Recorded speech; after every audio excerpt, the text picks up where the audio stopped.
I need you to listen to me very carefully. Keep your hands exactly where I can see them. Do you understand?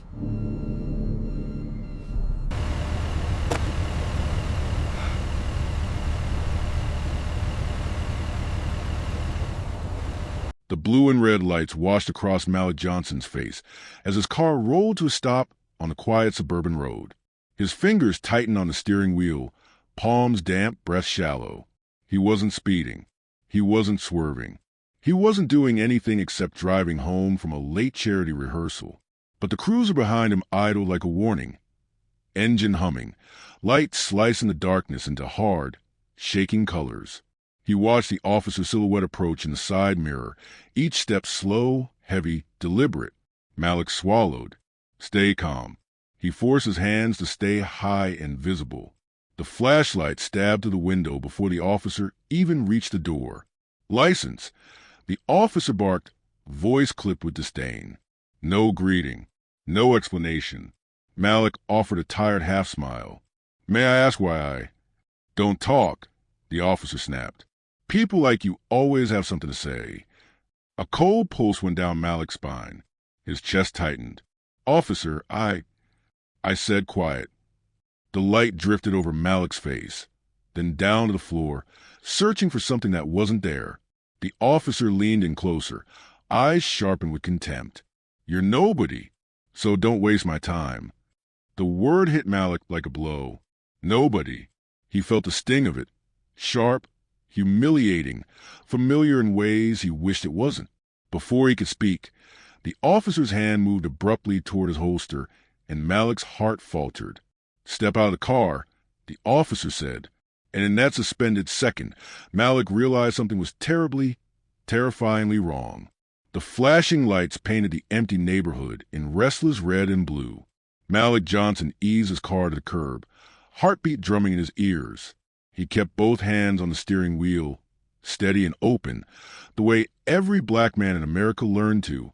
He tried to breathe evenly, but the quiet street felt too tight, too watchful, too ready to turn on him.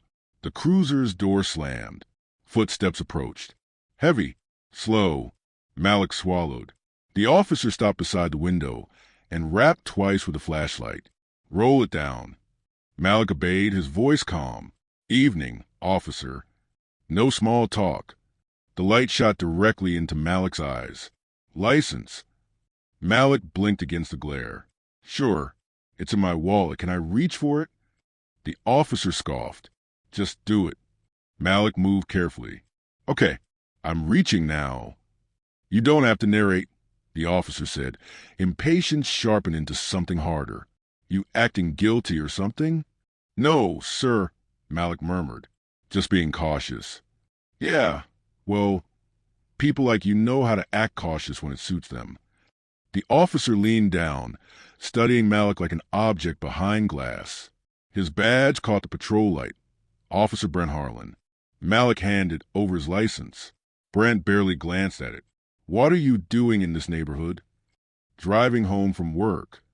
Looks like you don't belong here. Brent circled the words slowly, letting each one scrape. Malik kept his voice measured. Is there a problem with my... Problem is you're talking. Brent cut in. I said, answer the question. I am answering. Malik swallowed his frustration. I'm heading home. To where? Malik hesitated.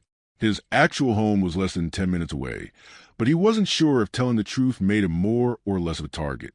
Near Westbrook Avenue. Brent hummed, suspicious. Long way from there. Why take this road? It's the fastest route. Funny, I patrol this area every night. Don't see many cars like yours. It's a basic sedan, Malik said softly. Brent didn't like that answer. His jaw tightened. Step out of the car. Malik stiffened. Officer, may I ask? You may not. Brent grabbed the door handle. I set out. A couple walking a dog slowed on the opposite sidewalk. They watched, uncertain, whispering to each other. No one approached. Malik exhaled shakily and opened the door. I'm stepping out now. Face the car, Brent ordered. Hands where I can see them. Malik complied, palms pressed lightly against the cool metal of his own vehicle. His reflection in the window looked smaller than he felt. A man trying to stay whole in a moment designed to break him. Brent patted him down aggressively. Any weapons? No. Drugs? No. You sure? Brent's tone curled with accusation. Very sure. Brent stepped back. You nervous? Anyone would be, Malik said, voice tight. Not anyone. Brent snapped. Just people like you. Malik's chest hardened. People like me? Brent smirked. Yeah, people who don't know their place. Malik turned his head slightly. Officer, I haven't done anything illegal. Yet, Brent said. But you look the type. The type? Malik echoed quietly. You heard me. Brent folded his arms. You're nobody. And nobody's caused trouble. The word stuck in the night air, sharp, deliberate. Malik felt it like a bruise forming under the skin. Nobody. It echoed old memories of being dismissed at casting calls, ignored at clubs before he became famous, followed in stores long before he had money. His throat tightened around the old ache. He straightened slowly. Officer, I'd appreciate. Don't talk back. Brent stepped closer. I don't know what scam you're running, but I'm not falling for it. I'm not running anything. Brent's eyes narrowed. We'll see about that.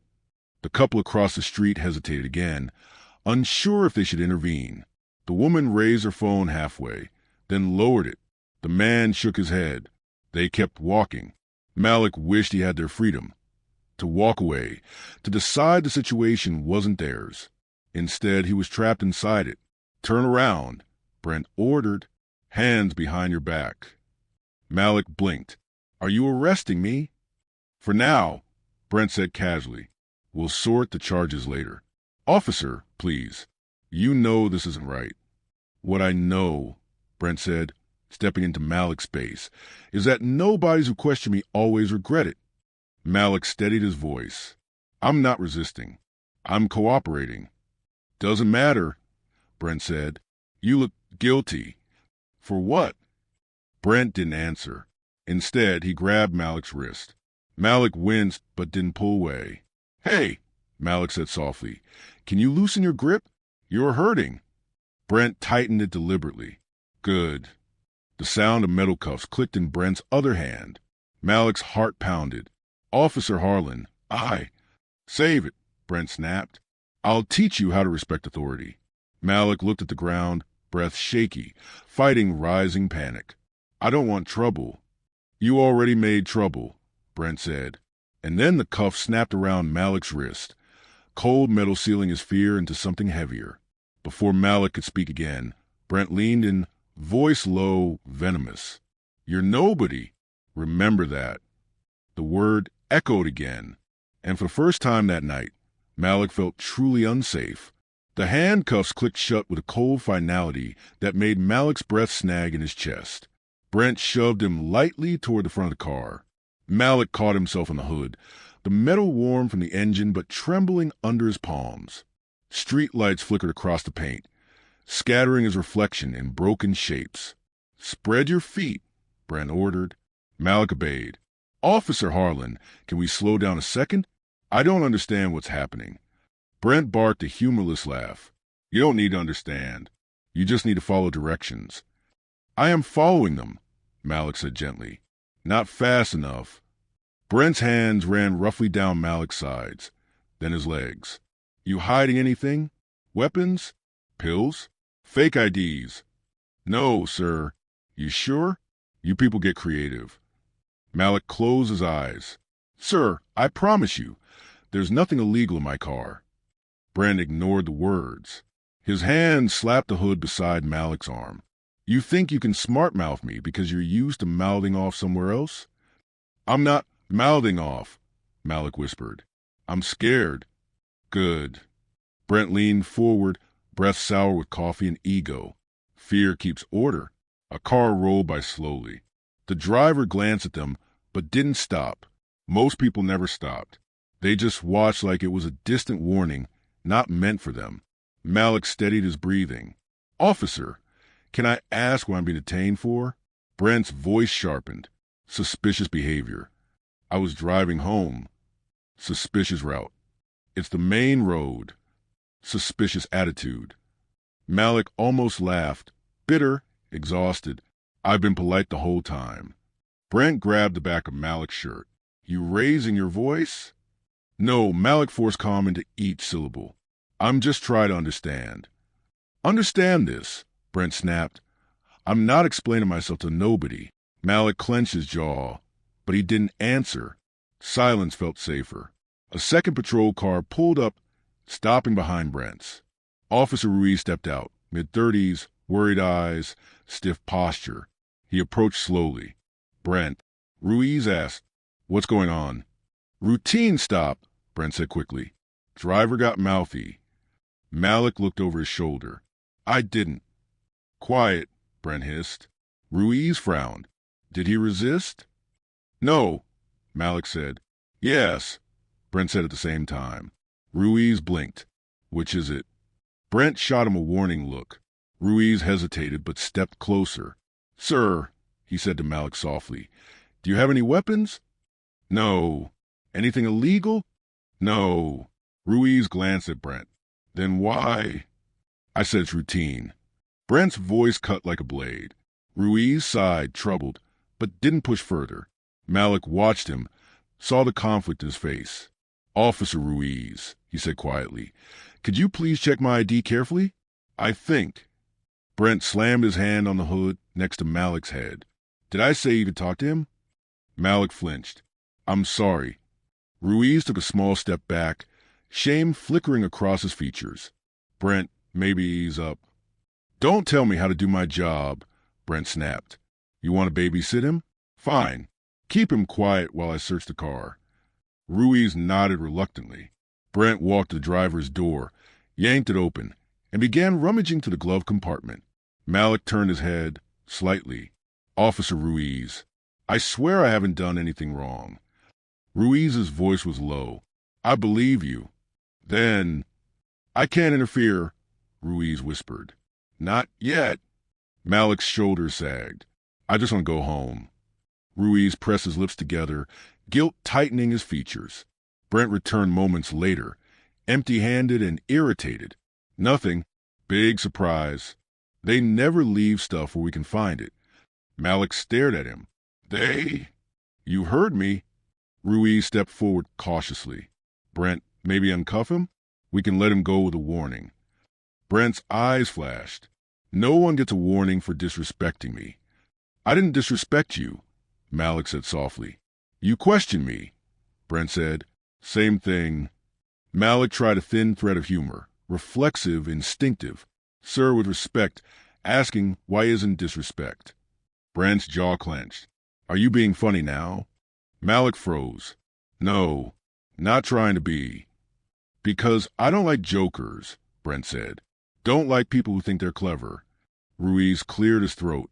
"Brent." "Stay out of it," Brent barked. "I'm filing obstruction." Malik blinked. "Obstruction? I haven't obstructed anything." "You existed," Brent said flatly. "And you annoyed me. That's enough." Malik felt the words sink into his bones. "This isn't right." Brent grabbed Malik's arm again. "Turn around." "Officer." "Now." Malik turned. The cuffs dug deeper into his wrists. "You're under arrest for suspicious behavior and obstruction," Brent declared. "That's not a real charge," Malik said, voice cracking. Brent grinned. "It is tonight." Ruiz stepped forward, panic rising. "Brent, this is wrong." "You heard me file it," Brent snapped. "You're my witness." Ruiz hesitated, breath shaking. "Brent, please, don't do this." "Too late." Brent shoved Malik toward the patrol car. "Nobodies need reminders." Malik stumbled, catching himself before hitting the pavement. "Officer Harlan," he said quietly, "why are you doing this?" Brent opened the back door. "Because I can." Malik stared at him, at the uniform, the badge, the hollow certainty. Ruiz whispered, "Brent, please stop." Brent ignored him and pushed Malik into the back seat. The door slammed. The lock clicked, and the night closed in around Malik like a cage he couldn't outrun. The patrol car's backseat smelled faintly of rubber and disinfectant. Malik sat stiffly, wrists aching where the cuffs pressed into bone. Brent slammed the driver's door and muttered something under his breath. Ruiz stood outside, shifting anxiously, arms crossed tight over his chest. The engine rumbled to life. Malik stared at the metal mesh dividing him from the front. His pulse thudded slow, heavy, deliberate. "Officer Harlan," he said quietly, "can you please tell me where we're going?" "Station," Brent said. "Where nobody's going if you get their place." Malik exhaled shakily. "I haven't forgotten anything." "You talk too much," Brent snapped. Ruiz slid into the passenger seat, hesitant. "Brent, maybe we should wait for backup." "For what?" "He's cuffed." Brent gave a sharp laugh. "Scared he'll overpower you?" Ruiz didn't answer. Malik saw his reflection in the side mirror, eyes troubled, jaw clenched. Ruiz wasn't cruel. He was scared. Scared of Brent. Scared of the consequences. Scared of choosing wrong. Malik turned toward the window. Houses blurred past, warm lights glowing behind curtains. Families inside eating dinner, scrolling phones, living unbothered. He imagined someone laughing at one of his old routines on TV right now. The irony twisted in his stomach. "Dispatch to Unit 12. The radio cracked. Brent grabbed the receiver. "Go ahead." "Officer Harlan, we're getting multiple calls about your stop. Looks like a video is circulating. Possibly you too." Brent stiffened. "Video? What video?" "Teenager posted it." Dispatch continued. "It's spreading quickly." Ruiz's head whipped toward Brent. "Brent, what did you—" "I did my damn job," Brent growled. "People with cameras don't get to judge that." Malik leaned forward slightly. "A teen recorded you handcuffing me." Brent turned halfway in his seat, glare sharp as a blade. "Shut up." Malik swallowed but didn't look away. "It's not going to disappear." "Oh, it will," Brent said, "if you know what's good for you." Ruiz's voice wavered. "Brent, you threatened him on camera?" Brent slammed his palm against the steering wheel. "I didn't threaten him. I enforced a law." "No law was broken," Malik said quietly. Brent spun around fully this time. "You think being calm and polite makes you innocent?" "Yes," Malik replied. "Actually, I do." Brent's voice dropped to a chilling growl. "You better deny everything when we get inside." Malik blinked. "Deny what?" "That you resisted, that you mouthed off, that you were aggressive." Brent's tone sharpened. "You're going to repeat the story I give you." Ruiz's eyes widened. "Brent, no, this is going too far." "It's not far enough," Brent snapped. "You backing out on me now?" Ruiz hesitated. I just don't want to be part of something wrong." Brent pointed a shaking finger at him. "There is no wrong. There's my report, and there's the truth people are too sensitive to hear." Malik watched the exchange, chest tightening. The dynamic was painfully familiar. One man wielding power recklessly, another trying to reduce harm without breaking ranks. He'd seen it backstage with producers, on sets with directors, in boardrooms where he was the only black person in the room. Patterns repeat. Faces change. Silence pressed on his ribs. Ruiz lowered his voice. "Brent, you need to think. If that video spreads—" "It won't," Brent insisted, though fear flickered across his eyes. "These things die fast." "Not when the person arrested is well known," Ruiz murmured. Brent scoffed.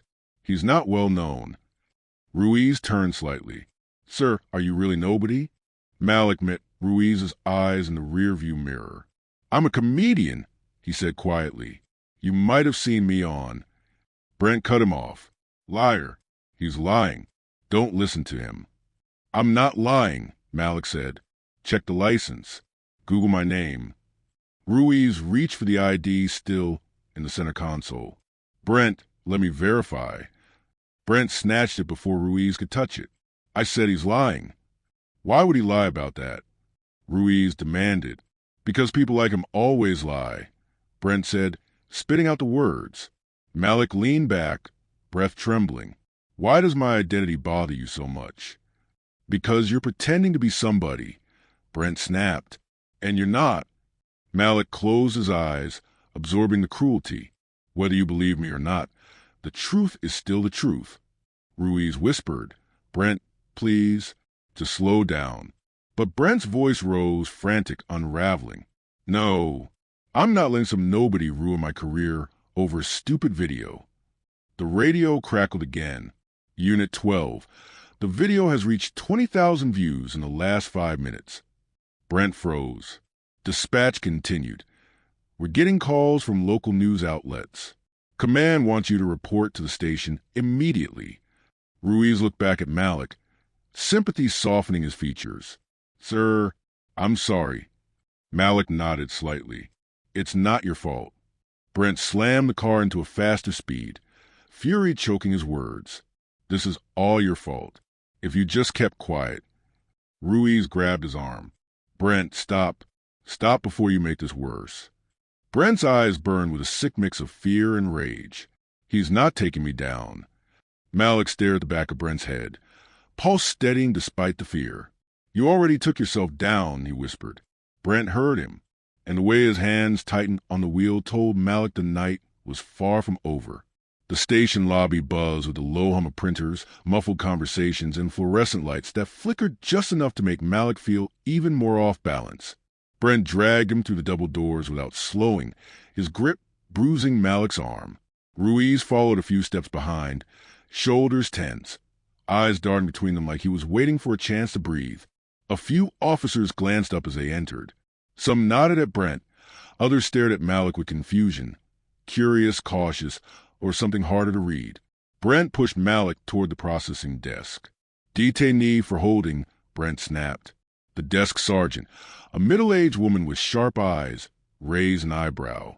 What's the charge? Obstruction, Brent replied. And, she asked. Brent blinked. And suspicious conduct. She frowned. Suspicious how? Brent's jaw tightened. Just write it. Malik stood silently, cuffs biting his wrists. The sergeant glanced at him, then back at Brent. You pat him down? Of course. Find anything? No. So you're booking him for existing? She muttered under her breath. Brent leaned forward. You have a problem with that? She held his glare a moment too long. Just doing my job. Ruiz stepped closer. Sergeant, mind if I... No. Brent cut in. I've got this. The sergeant sighed and keyed the information into the computer. Take him to holding. Brent yanked Malik by the arm again, pushing him toward the hallway lined with cells. Malik stumbled once. Ruiz caught his elbow instinctively. You okay? Ruiz whispered. I'm managing, Malik replied. Ruiz nodded, guilt darkening his expression. I shouldn't have let it get this far. You still can do something, Malik said softly. Ruiz didn't answer. Instead, he stepped back as Brent shoved open cell 3. In you go, Brent ordered. Malik stepped inside the small, dimly lit space. Concrete bench, rust-colored stains on the floor, a cold metal toilet in the corner. Brent unlocked the cuffs with a jerk, leaving Malik rubbing his wrists, red bruises forming. Brent pointed a finger at him. Sit. Don't talk. Don't move. Malik sat. Brent pulled the bars shut. The lock clicked, echoing like a closing verdict. Ruiz lingered. Brent, maybe we should... Go file the report, Brent snapped. Make sure it matches my version. Ruiz hesitated, then walked away slowly, glancing back once before disappearing around the corner. Malik leaned his head against the wall, the concrete cool against the skin. His heartbeat slowed, but the unease stayed sharp. The sounds of the station drifted in. Phones ringing, voices rising, footsteps clacking.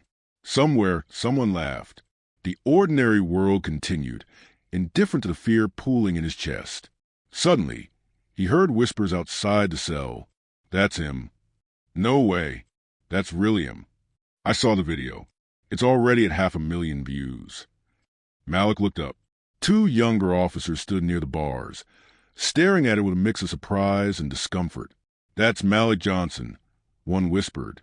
The comedian. My sister loves his show. The other officer swallowed. Then why is he in a cell?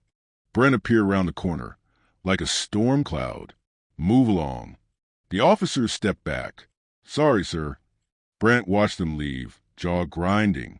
Then he turned toward Malik, fury simmering just below the surface. You think being some joke-telling clown makes you special? Malik sat up straighter. I didn't say that. You didn't have to. Brent stepped closer to the bars. You want people to feel sorry for you now? Because some teen got a shaky video? Malik met his stare. I want fairness. What you want doesn't matter, Brent hissed. Ruiz returned, breath unsteady. Brent, Dispatch says the video's on national feeds now. Several stations are asking for comments. Brent's face paled slightly. Tell them nothing. They already know his name, Ruiz added quietly. People online recognize him. Brent glared at Malik as if Malik had personally engineered the entire situation. You think fame protects you? You think people like me care about your stupid shows? Malik's voice was steady. I think the truth will come out. Brent slammed his hand against the bars, the metal shaking. Shut your mouth. Malik didn't flinch. He just looked at Brent, really looked, saw the insecurity behind the anger, the desperation behind the cruelty, the fear behind the hatred. Ruiz stepped between them. Brent, enough. Get out of my way. No, Ruiz said, voice firmer this time. You're losing control. Brent's eyes widened, shocked. You taking his side? I'm taking the side of sanity, Ruiz muttered. Then he turned to Malik. You have the right to a phone call. Brent spun. No, he doesn't. Yes, he does, Ruiz said. Brent opened his mouth to argue, but the sergeant's voice cut through the tension. Harlan, Captain wants you in the conference room. Now. Brent stiffened. Why? Internal Affairs is here. Malik felt a jolt of breath escape him.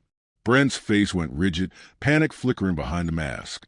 This isn't over, he muttered at Malik before stomping down the hallway.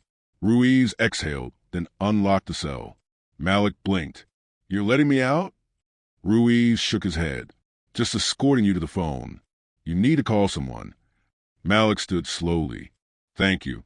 Ruiz walked him toward the desk, voice low. I'm sorry. I should have stopped him earlier. Malik stared ahead, throat tight. Then stop him now. And Ruiz nodded, small but real. A beginning. Internal Affairs occupied a small conference room with blinds drawn tight and tension thick enough to taste. Captain Lewis stood near the door, arms folded, expression carved from stone. Brent sat across from two IA investigators, foot tapping rapidly, hands clenched on the table. Ruiz lingered near the wall, trying to disappear into silence but failing miserably. Malik waited just outside with his lawyer, Denise Parker, sharp-eyed, steady voice, and radiating a confidence powerful enough to brace him. She checked her notes again, then looked at Malik. You holding up? She asked. Malik inhaled slowly, trying to. You did everything right, she assured him. Now they have to face the consequences. He nodded but didn't fully believe it. Experience had taught him that systems didn't bend easily, not even when truth pressed against them. Denise pushed open the door. Excuse me. My client is ready to give a statement. Brent shot up from his chair. He can't be in here. One of the IA investigators raised a hand. Officer Harlan, sit. Brent sat, seething. The lead investigator, a woman named Hartley, gestured to the empty seat. Mr. Johnson, please. We have a few questions. Malik stepped inside. The room felt colder than the hallway. He sat back straight, but heart drumming hard. Hartley began, Mr. Johnson, according to your preliminary account, you were pulled over without explanation? Yes, Malik said. No reason was given. Brent barked.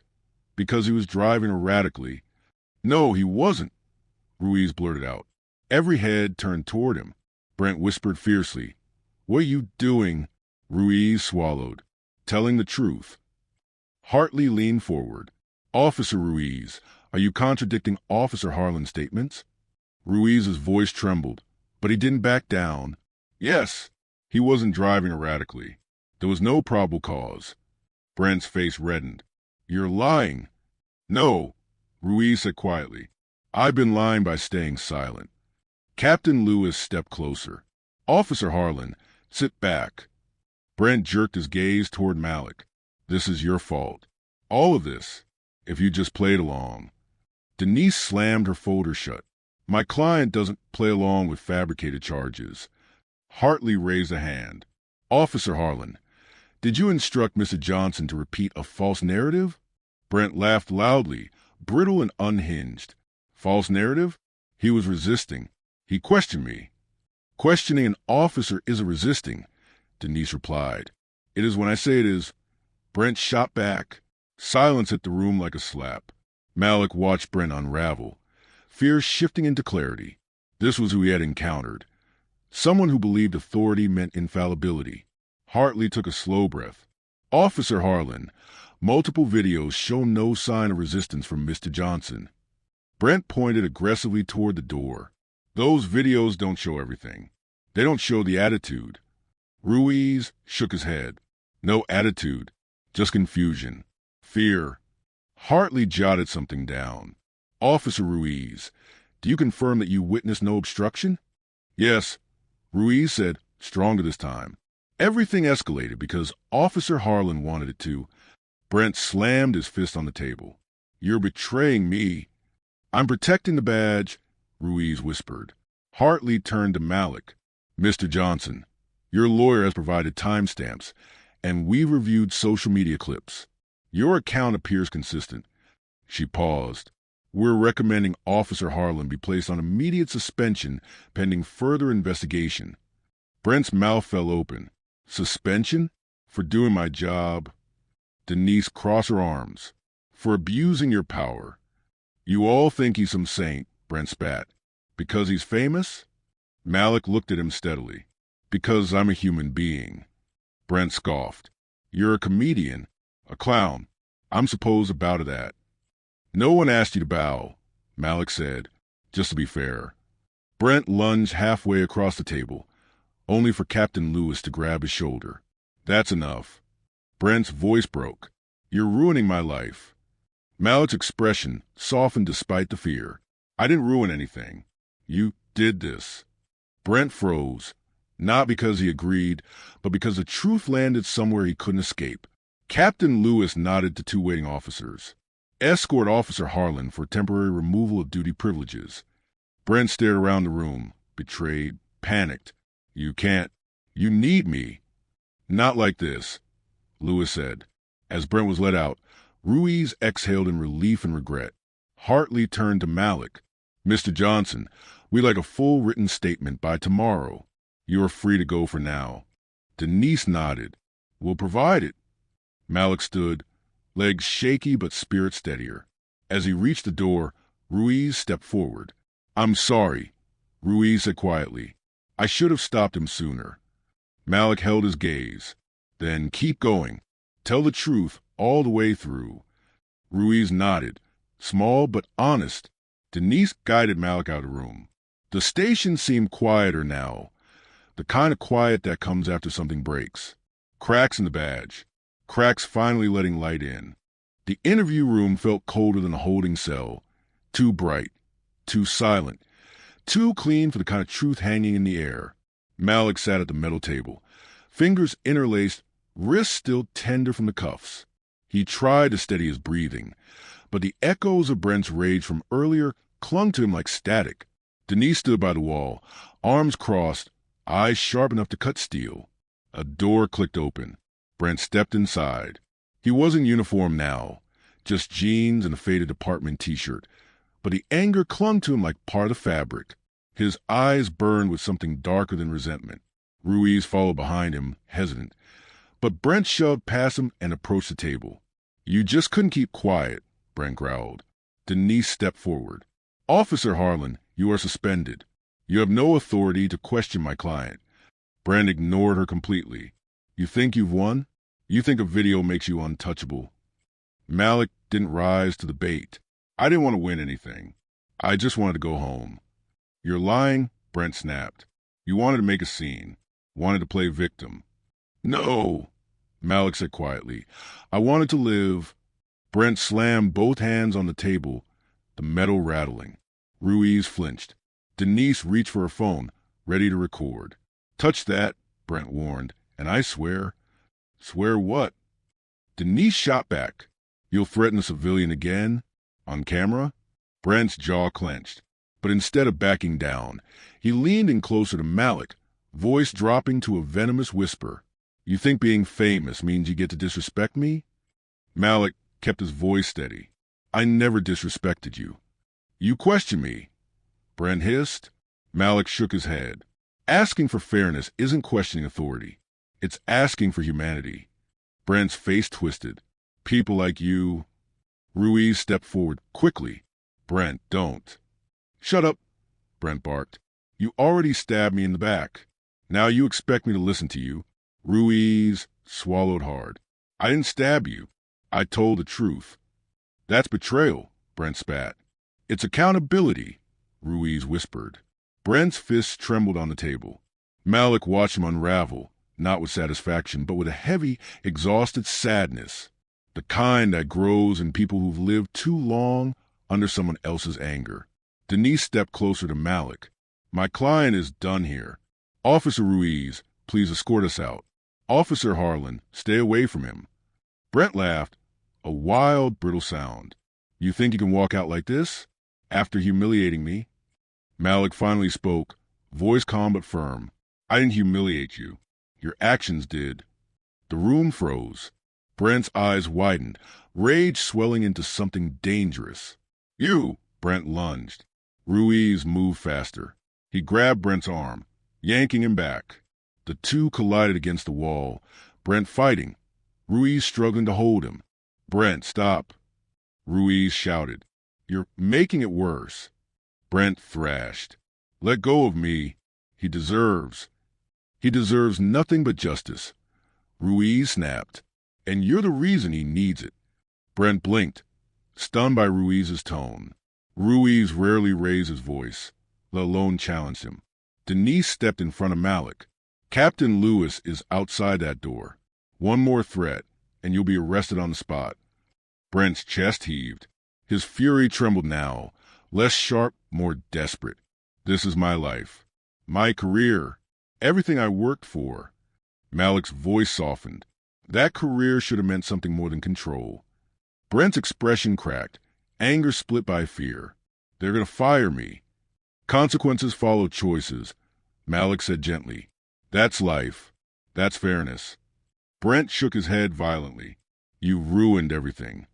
No, Ruiz said. You did. Brent's knees weakened. For a moment, just a moment, he looked like a man finally seeing himself. Not a badge, not authority, just himself. And he didn't like the reflection. Ruiz steadied him. Sit down before you collapse. Brent sank into the chair, hands shaking. The room was quiet except for his uneven breathing. Denise straightened. Internal affairs will handle the rest. My client is leaving. Ruiz nodded. I'll walk you both out. But as they turned toward the door, Brent rasped, Don't go. Malik paused. Brent stared at the floor. I didn't mean for it to get out of hand. Malik swallowed hard. You hurt me. Not physically, but deeply. Brent squeezed his eyes shut. I was angry. You were biased, Malik said quietly. And when bias mixes with power, people get scared. People get hurt. Brent didn't look up. I never meant. Intent doesn't erase impact, Malik murmured. Silence settled. Heavy. Honest. Ruiz spoke softly. Brent, you need help. Real help. This isn't just about him. It's about you and what you've been carrying. Brent didn't respond. Ruiz opened the door. Mr. Johnson, Miss Parker, let's go. Malik stepped out, feeling the weight of the night pressing into him, but also something loosening, a breath he could finally take. Behind him, Brent sat motionless, the badge stripped from his identity, the anger stripped from his defenses, cracked, exposed, facing himself for the first time. And Malik walked away, not victorious, but free. By morning, Malik's name had flooded every screen in the country. His phone buzzed nonstop. Missed calls, urgent texts, interview requests, statements drafted by PR teams he hadn't even spoken to yet.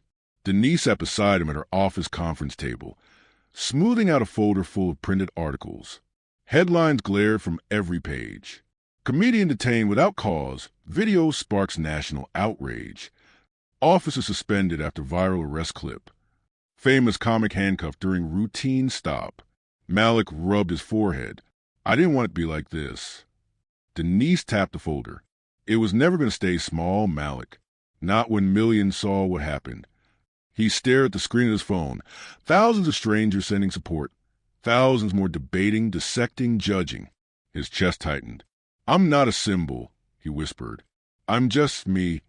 Denise softened. Symbols aren't chosen. They're made.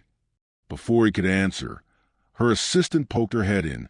CNN wants a statement. MSNBC too. And the daytime shows.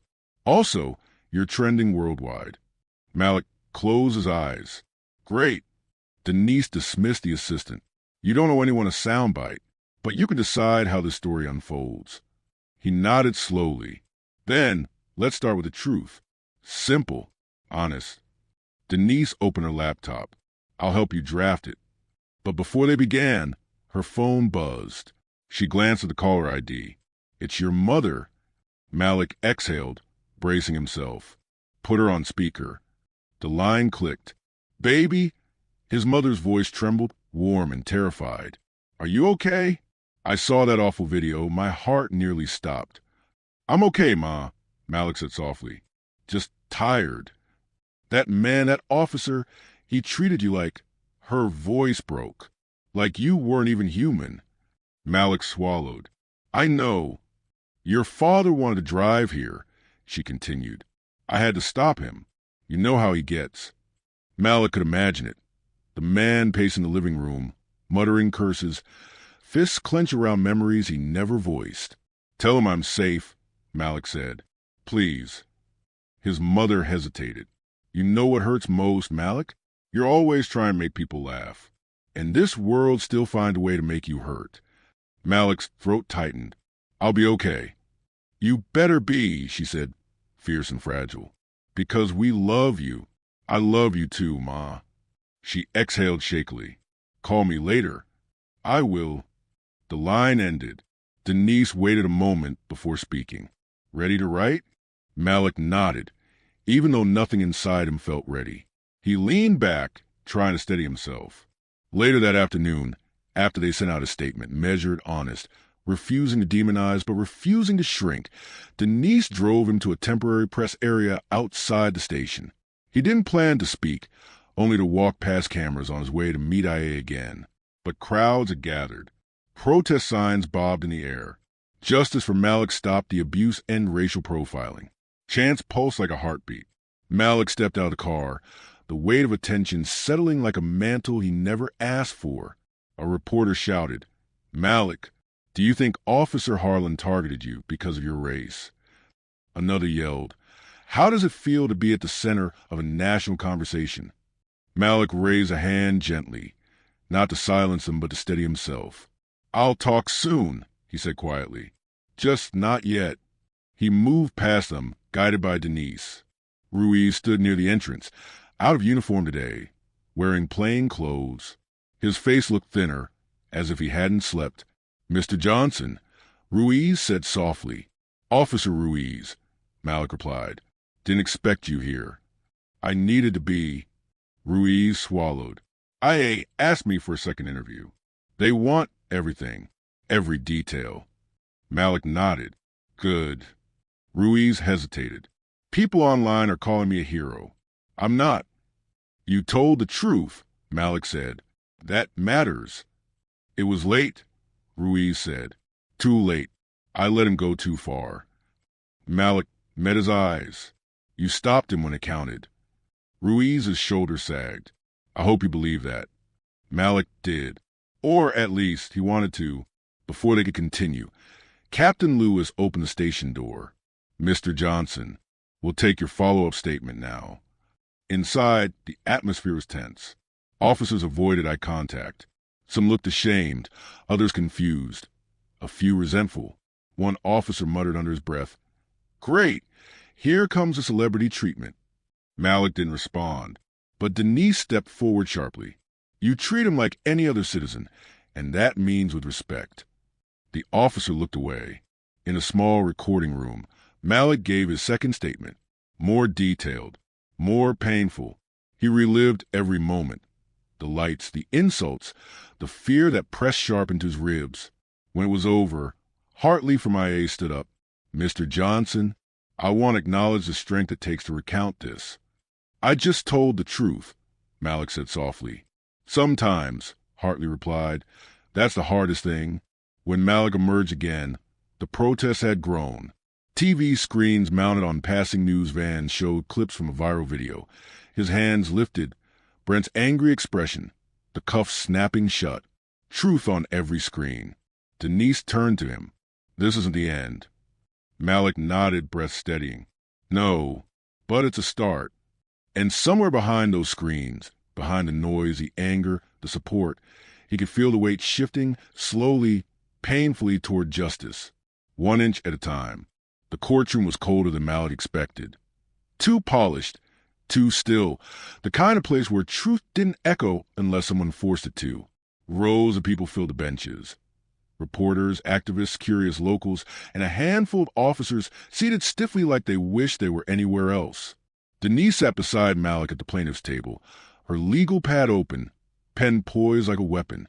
Across the room, Brent entered flanked by his attorney. He looked smaller than before. No badge, no uniform, no swagger to hide behind. His jaw was tight, but his eyes darted everywhere except toward Malik. The judge, a stern woman with silver hair and a voice that could quiet chaos, called a hearing to order. This is a preliminary review to assess procedural misconduct and validity of charges against the arresting officer. Brent's attorney rose. Your Honor, Officer Harlan acted within the scope of his authority. The complainant displayed erratic behavior. That's false, Denise interrupted smoothly. There is no evidence of erratic behavior. There is evidence of targeted aggression. The judge raised a hand. Both sides will speak. Let's start with testimony. The bailiff called Malik to the stand. Malik inhaled slowly, then walked to the witness chair. Every step felt heavy, but every seat behind him seemed to hold a breath on his behalf. He sat, placed his hand on the Bible, and swore to tell the truth. Denise began.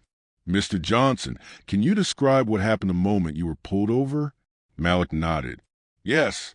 Officer Harlan approached immediately with hostility. No reason was given for the stop. Did you raise your voice? No. Did you resist? No.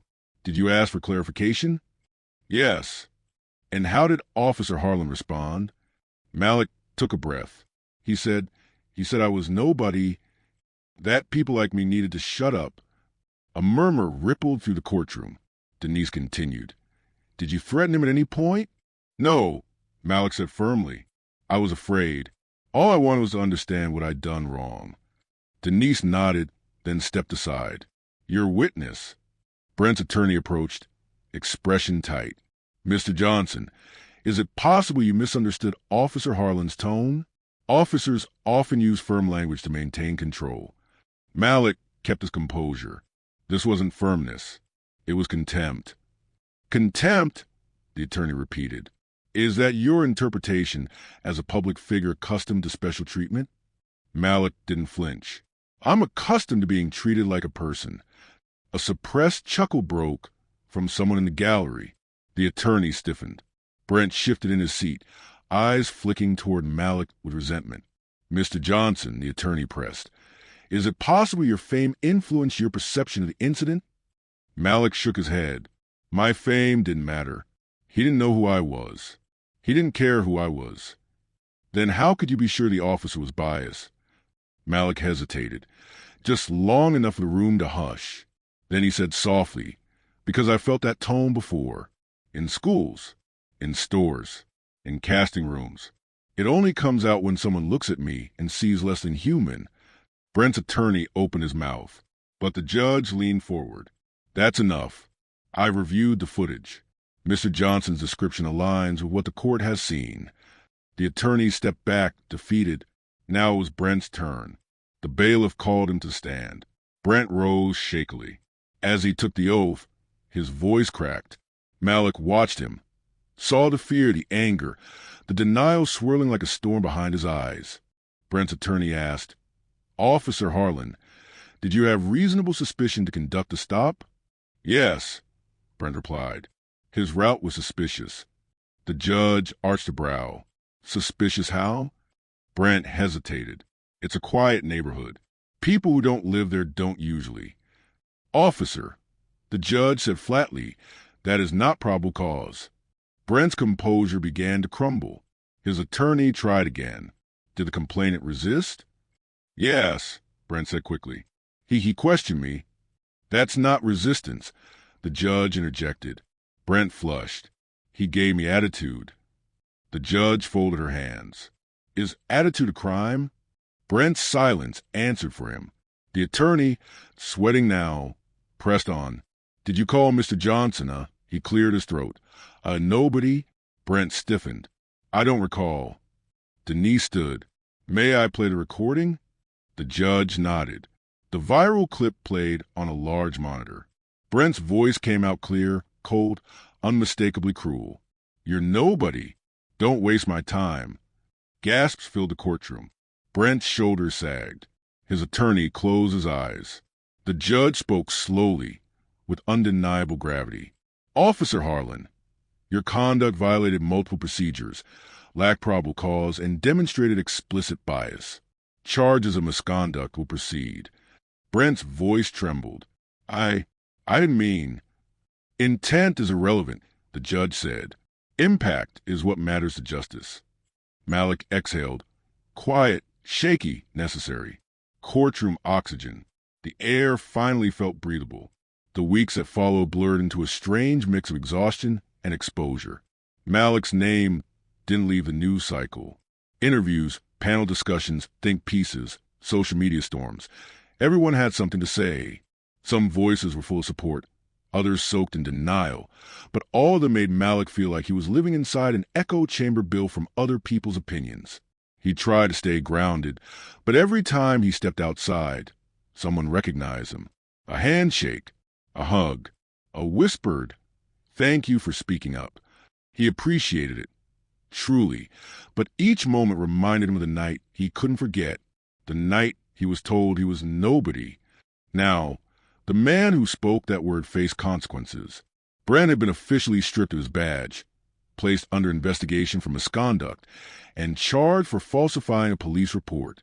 Ruiz had testified fully, his voice steady even when his eyes betrayed guilt. Internal Affairs thanked him for his honesty. The public called him brave. But Malik knew bravery came with cost. One evening, Malik sat alone in his apartment, the sunset painting long orange streaks across the walls. His phone buzzed again. Invitations to speak at universities, offers to headline televised specials, requests to comment on broader policing issues. He closed his eyes. He didn't want to be a spokesperson for trauma. He just wanted to breathe again. Denise called. "The network wants to move forward with your comeback show. They're offering any venue you want." Malik hesitated. "I don't know if I'm ready to make people laugh again." "Then don't make them laugh," she said. "Make them feel something." He sat with those words long after the call ended. A week later, Malik stepped backstage at the Crescent Theater. It wasn't the biggest venue he'd ever played, but tonight it felt enormous. The audience murmured on the other side of the curtain. Friends, strangers, supporters, skeptics, all waiting. He wiped his palms on his jeans. His heart thudded. Ruiz appeared beside him. Malik blinked in surprise. "You came?" Malik asked. Ruiz nodded. "To support you. And to learn." He paused. "I'm starting therapy. Mandatory and voluntary. I just wanted you to know." Malik offered a soft smile. "Good. Take care of yourself." Ruiz nodded again before slipping into the audience. When the house lights dimmed, Malik walked onto the stage.